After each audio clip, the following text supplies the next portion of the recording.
maybe it was because you had Allie in yesterday, but I was thinking about local news stuff. And I would think about because it was every day we had to put out a package. And I was a nightside reporter. And like just some of the crap I did just to get through a fucking day.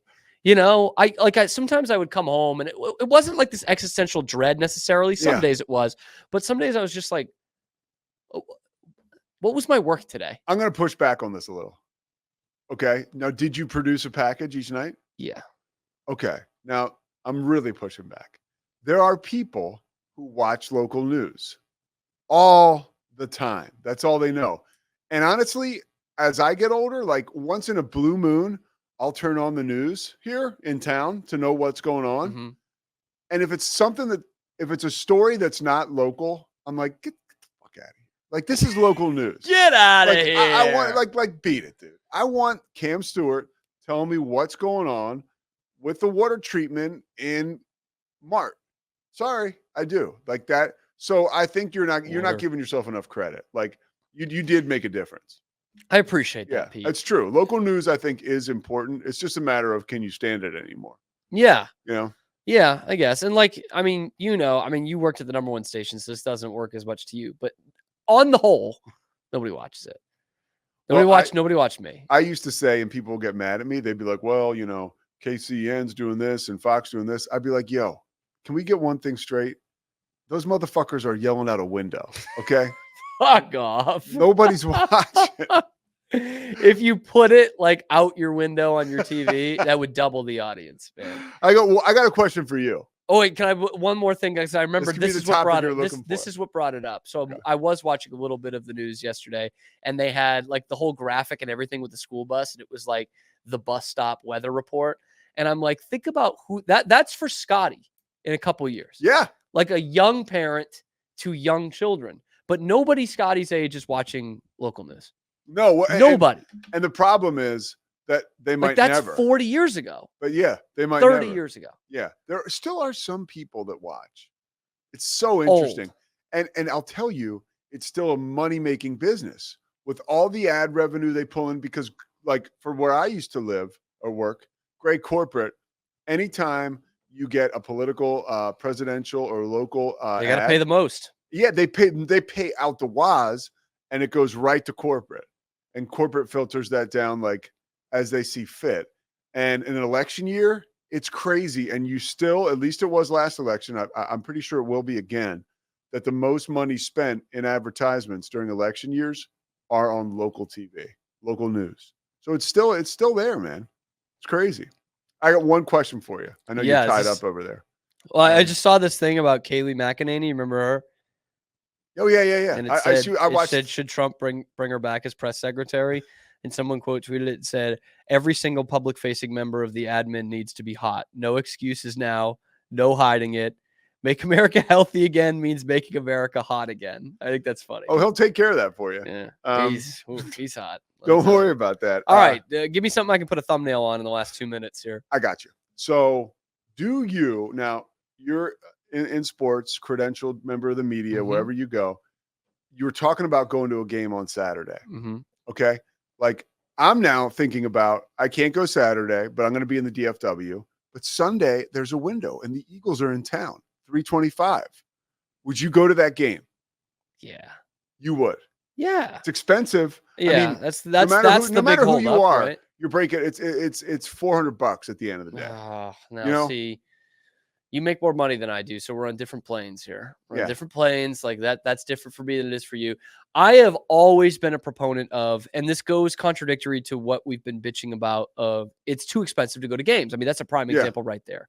That's pretty much to get in plus your parking and whatever. It's going to be a couple $100. And if you want to get good seats, like I was looking at good seats, now that's you're going, because I might do that still. That's $500 on 2 seats right there. You know? And like, that's what I did with the Bruins game that's in Dallas next week. I'm like, I go once a year. I want them to be good seats. I'm willing to spend a little bit extra. But I like after taking 4 or 5 offers, finally got to $150 a ticket for a Thursday night regular season game for a team that like a non-rivalry team. That's a bummer. Like that sucks. That Yeah. sucks. And so, but it goes contradictory to all of that, because I usually say, if you have a chance to go to the game, go to the game. You will never regret going to the game, even if the game sucks. Like, do I regret 5 months later going to that finals game they lost by 40 fucking points? Not really. I wish I could have that $600 back. Yes, I do. It's a pretty cool experience, But though. yeah, and like it You went to a sucks for a finals little game. bit, and now I have that though. What about this? It's like going to the gym, man. You never regret going to the gym. It's a bitch to get to sometimes, and pulling yourself up and out of bed. Not for Pete. He's in very good shape. He's great at going to the gym. I'm not. But What about this last never regret. last time of this, because we're up against it. I want to, if I go, I would ask my girlfriend, of course, Christy. I'm worried that she would be like, just in her head, she's not like this, but she'd be like, oh, like this is his version of a date. Like we're going to a Cowboys, because I still take her out to dinner a lot and stuff, but good man. It's always she's funny. A Cowboys fan, right? She'll want to go. She's the greatest sport of all time. So she'll go with me for sure. Grace has been a great sport. As someone who likes sports definitely less than Christy does. Yeah. She's been great about it. Sometimes she'll bring a book, which she brought a book when we went to the Celtics Spurs a couple of years ago. Fan relations department with the Celtics couldn't have been thrilled about that if it was ever caught on camera. I couldn't have been thrilled with that. Was it a Spurs game? Yeah, it was in San Antonio. It was Spurs fans. Yeah.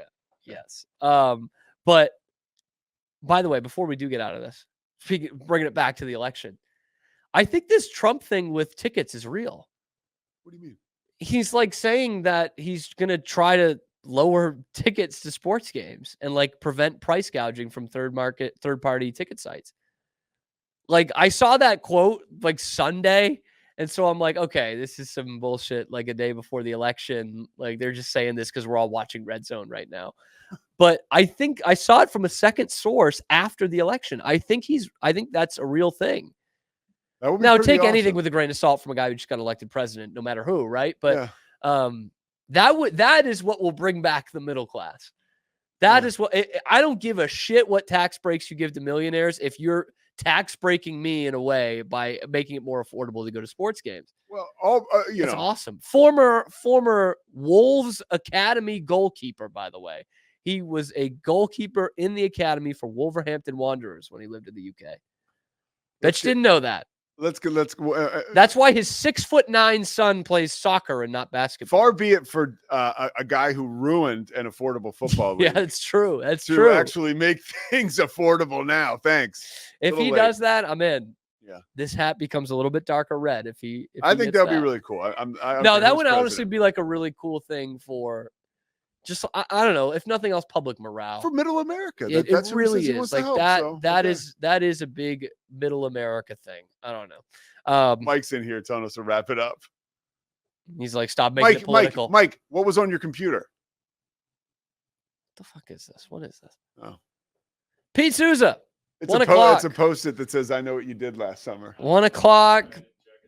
1 o'clock, Pete Souza Show on the Pete Souza Show YouTube. We'll be back here high noon Eastern tomorrow, 11 a.m. Central Time.